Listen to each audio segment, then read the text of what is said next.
श्रीसन्तानगोपालस्तोत्रम् श्रीशं कमलपत्राक्षं देवकीनन्दनं हरिं सुतसम्प्राप्तये कृष्णं नमामि मधुसूदनं नमाम्यहं वासुदेवं सुतसम्प्राप्तये हरिं यशोदाङ्कगतं बालं गोपालं नन्दनन्दनम् अस्माकं पुत्रलाभाय गोविन्दं मुनिवन्दितं नमाम्यहं वासुदेवं देवकीनन्दनं सदा गोपालं डिम्भकं वन्दे कमलापतिमच्युतं पुत्रसम्प्राप्तये कृष्णं नमामि यदुपुङ्गवं पुत्रकामेष्टिफलदं कञ्जाक्षं कमलापतिं देवकीनन्दनं वन्दे सुतसम्प्राप्तये मम पद्मापते पद्मनेत्रे पद्मनाभजनार्दन देहि मे तनयं श्रीश वासुदेव जगत्पते यशोदाङ्कगतं बालं गोविन्दं मुनिवन्दितम् अस्माकं पुत्रलाभाय नमामि श्रीशमच्युतं श्रीपते देवदेवेश दीनार्तिहरणाच्युत गोविन्द मे सुतं देहि नमामि त्वां जनार्दन भक्तकामद गोविन्द भक्तं रक्ष शुभप्रद देहि मे तनयं कृष्ण रुक्मिणीवल्लभ प्रभो रुक्मिणीनाथ सर्वेश देहि मे तनयं सदा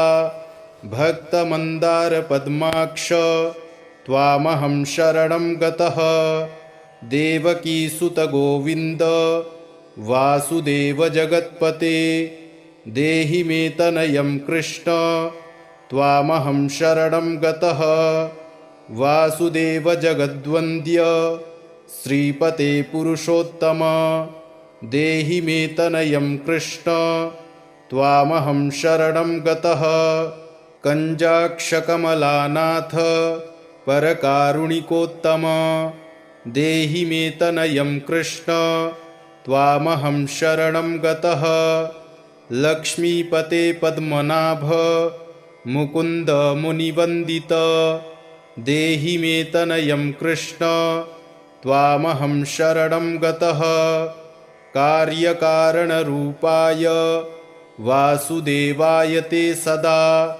नमामि पुत्रलाभार्थं सुखदाय बुधाय ते राजीवनेत्र श्रीराम रावणारे हरे कवे तुभ्यं नमामि देवेश तनयं देहि मे हरे अस्माकं पुत्रलाभाय भजामि त्वां जगत्पते देहि मे तनयं कृष्ण वासुदेव रमापते श्रीमानिनीमानचोर गोपीवस्त्रापहारक देहि मे तनयं कृष्ण वासुदेव जगत्पते अस्माकं पुत्रसम्प्राप्तिं कुरुष्व यदुनन्दन रमापते वासुदेव मुकुन्द मुनिवन्दित वासुदेवसुतं देहि तनयं देहि माधव पुत्रं मे देहि श्रीकृष्ण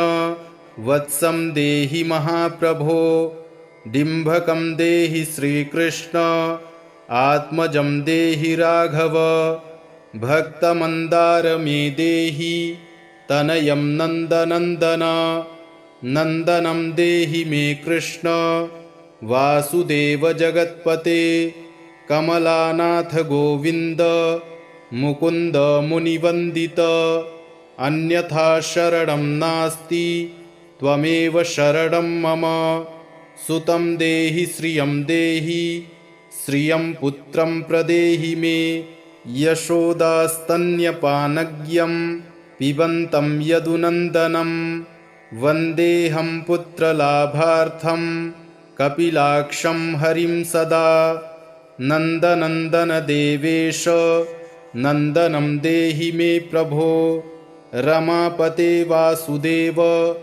श्रियं पुत्रं जगत्पते पुत्रं श्रियं श्रियं पुत्रं मे देहि माधव अस्माकं दीनवाक्यं त्वमवधारय श्रीपते गोपालडिम्भ गोविन्द वासुदेव रमापते अस्माकं डिम्भकं देहि श्रियं देहि जगत्पते मद्वाञ्छितफलं देहि देवकीनन्दनाच्युत मम पुत्रार्थितं धन्यं कुरुष्व यदुनन्दन याचेऽहं त्वां श्रियं पुत्रं देहि मे पुत्रसम्पदम् भक्तचिन्तामणे राम कल्पवृक्षमहाप्रभो आत्मजं नन्दनं पुत्रं कुमारं डिम्भकं सुतम् अर्भकं तनयं देहि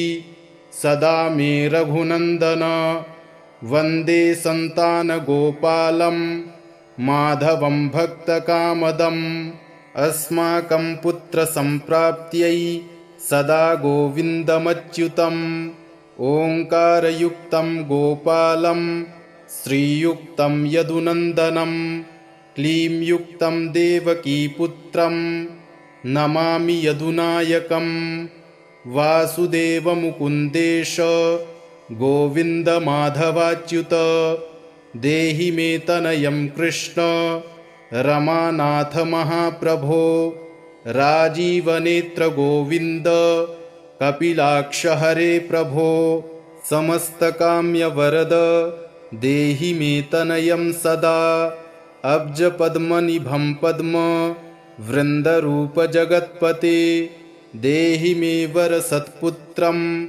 रमानायक माधव नन्दपालधरापाल गोविन्द यदुनन्दन देहि मे तनयं कृष्ण रुक्मिणीवल्लभप्रभो दासमन्दार गोविन्द मुकुन्द माधवाच्युत गोपालपुण्डरीकाक्ष देहि मे तनयं श्रियं यदुनायक पद्मेश नन्दगोपवधूसुत देहि मे तनयं कृष्ण श्रीधर प्राणनायक अस्माकं वाञ्छितं देहि देहि पुत्रं रमापते भगवन् कृष्ण सर्वेश वासुदेव जगत्पते रमाहृदय संभार सत्यभामा मनः प्रिय देहि मे तनयं कृष्ण रुक्मिणीवल्लभप्रभो चन्द्रसूर्याक्ष गोविन्द पुण्डरीकाक्ष माधव अस्माकं भाग्यसत्पुत्रं देहि देव जगत्पते कारुण्यरूप पद्माक्ष पद्मनाभसमर्चित देहि मे तनयं कृष्ण देवकीनन्दनन्दन देवकीसुत श्रीनाथ वासुदेव जगत्पते समस्तकामफलद देहि मे तनयं सदा भक्तमन्दार गम्भीर शङ्कराच्युतमाधव देहि मे तनयं गोप बालवत्सल श्रीपते श्रीपते वासुदेवेश देवकी प्रियनन्दन भक्तमन्दार मे देहि तनयं जगतां प्रभो जगन्नाथ रमानाथ भूमिनाथ दयानिधे वासुदेवेश सर्वेश देहि मे तनयं प्रभो श्रीनाथ कमलपत्राक्ष वासुदेव जगत्पते देहि मे तनयं कृष्ण त्वामहं शरणं गतः दासमन्दार गोविन्द भक्तचिन्तामणे प्रभो देहि मे तनयं कृष्ण त्वामहं शरणं गतः गोविन्द पुण्डरीकाक्ष रमानाथ महाप्रभो देहि मे तनयं कृष्ण त्वामहं शरणं गतः श्रीनाथ कमलपत्राक्ष गोविन्द मधुसूदन मत्पुत्रफलसिद्ध्यर्थं भजामि त्वां जनार्दन। स्तन्यं पिबन्तं जननीमुखाम्बुजं विलोक्य मन्दस्मितमुज्ज्वलाङ्गं स्पृशन्तमन्यस्तनमङ्गुलीभिर्वन्दे यशोदाङ्कगतं मुकुन्दम्। याचेऽहं पुत्रसन्तानं भवन्तं पद्मलोचनं। देहि मे तनयं कृष्ण त्वामहं शरणं गतः। अस्माकं पुत्रसम्पत्तेश्चिन्तयामि जगत्पते। शीघ्रं मे देहि दातव्यं भवता मुनिवन्दितं। वासुदेव जगन्नाथ श्रीपते पुरुषोत्तम कुरु मां पुत्रदत्तं च कृष्णदेवेन्द्रपूजित। कुरु मां पुत्रदत्तं च यशोदाप्रियनन्दन। मह्यं च पुत्रसन्तानं दातव्यं भवता हरे। वासुदेव जगन्नाथ गोविन्द देवकीसुत देहि मे तनयं राम कौसल्याप्रियनन्दन। पद्मपत्राक्ष गोविन्द विष्णो वामन माधव देहि मे तनयं सीता प्राणनायक राघव। कञ्जाक्ष कृष्ण देवेन्द्र मण्डित मुनिवन्दित लक्ष्मणाग्रज श्रीराम देहि मे तनयं सदा। देहि मे तनयं राम दशरथ प्रियनन्दन। सीतानायक कञ्जाक्ष मुचुकुन्दवरप्रद विभीषणस्य या लङ्का प्रदत्ता भवता पुरा। अस्माकं तत्प्रकारेण तनयं देहि माधव। भवदीयपदाम्भोजे चिन्तयामि निरन्तरं। देहि मे तनयं सीता प्राणवल्लभ राघव। राममत्काम्यवरद पुत्रोत्पत्तिफलप्रद देहि मे तनयं श्रीश कमलासनवन्दित। राम राघव सीतेश लक्ष्मणानुज देहि मे भाग्यवत्पुत्रसन्तानं दशरथ प्रियनन्दन। देहि मे तनयं राम कृष्ण गोपाल माधव। कृष्ण माधव गोविन्द वामनाच्युत शङ्कर देहि मे तनयं श्रीश गोपबालकनायक। गोपबालमहाधन्य गोविन्दाच्युत माधव देहि मे तनयं कृष्ण वासुदेव जगत्पते। दिशतु दिशतु पुत्रं देवकीनन्दनोऽयं दिशतु दिशतु शीघ्रं भाग्यवत्पुत्रलाभं। दिशतु दिशतु शीघ्रं राघवो रामचन्द्रो दिशतु दिशतु पुत्रं वंशविस्तारहेतोः। दीयतां वासुदेवेन तनयो मत्प्रियः सुतः कुमारो नन्दनः सीता नायकेन सदा मम। राम राघव गोविन्द देवकीसुत माधव देहि मे तनयं श्रीश गोपबालकनायक। वंशविस्तारकं पुत्रं देहि मे मधुसूदन। सुतं देहि त्वामहं शरणं गतः। ममाभीष्टसुतं देहि कंसारे माधवाच्युत। सुतं देहि त्वामहं शरणं गतः।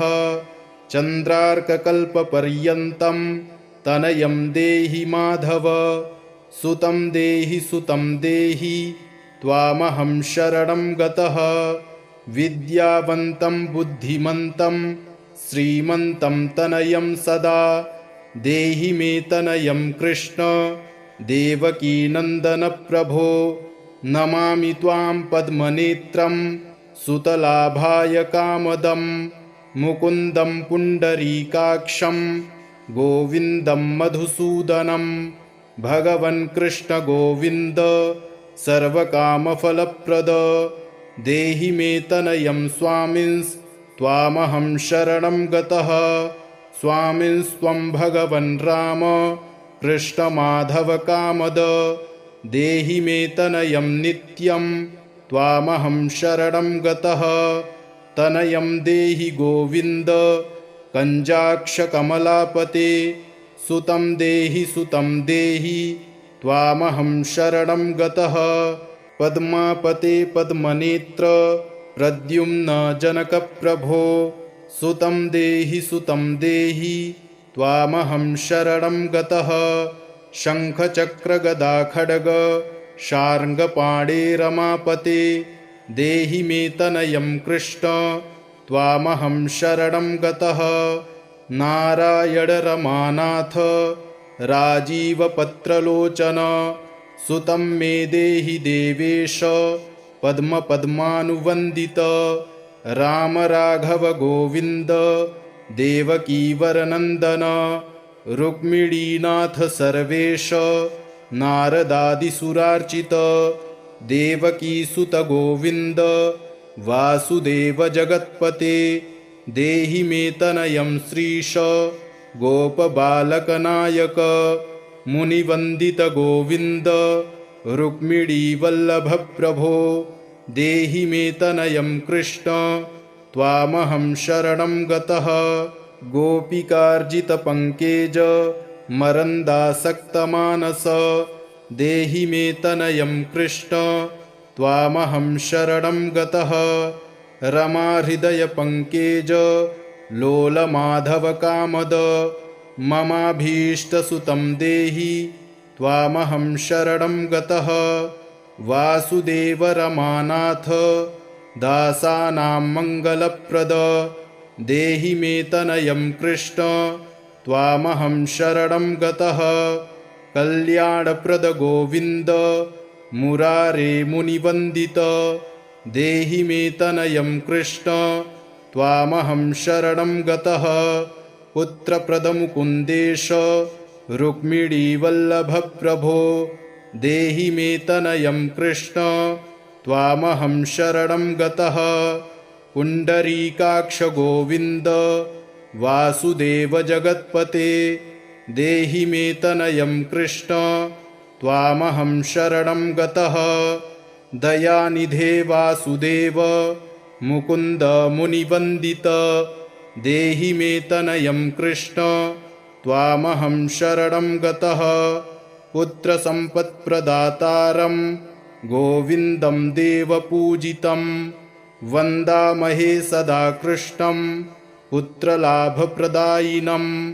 कारुण्यनिधये गोपी वल्लभाय मुरारये नमस्ते पुत्रलाभाय देहि मे तनयं विभो नमस्तस्मै रमेशाय रुक्मिणीवल्लभाय ते देहि मे तनयं श्रीश गोपबालकनायक नमस्ते वासुदेवाय नित्यश्रीकामुकाय च पुत्रदाय च सर्पेन्द्र शायिने रङ्गशायिने रङ्गशायिन् रमानाथ मङ्गलप्रदमाधव देहि मे तनयं श्रीश गोपबालकनायक दासस्य मे सुतं देहि दीनमन्दारराघव सुतं देहि पुत्रं देहि रमापते यशोदातनयाभीष्ट पुत्रदानरतः सदा देहि मे तनयं कृष्ण त्वामहं शरणं गतः मदिष्टदेव गोविन्द वासुदेव जनार्दन देहि मे तनयं कृष्ण त्वामहं शरणं गतः नीतिवान् धनवान् पुत्रो विद्यावांश्च प्रजापते भगवंस्त्वत्कृपया च वासुदेवेन्द्रपूजित यः पठेत् पुत्रशतकं सोऽपि सत्पुत्रवान् भवेत् श्रीवासुदेवकथितं स्तोत्ररत्नं सुखाय च जपकाले पठेन्नित्यं पुत्रलाभं धनं श्रियम् ऐश्वर्यराजसम्मानं सद्यो याति न संशयः इति श्री संतानगोपालस्तोत्रम् सम्पूर्णम्।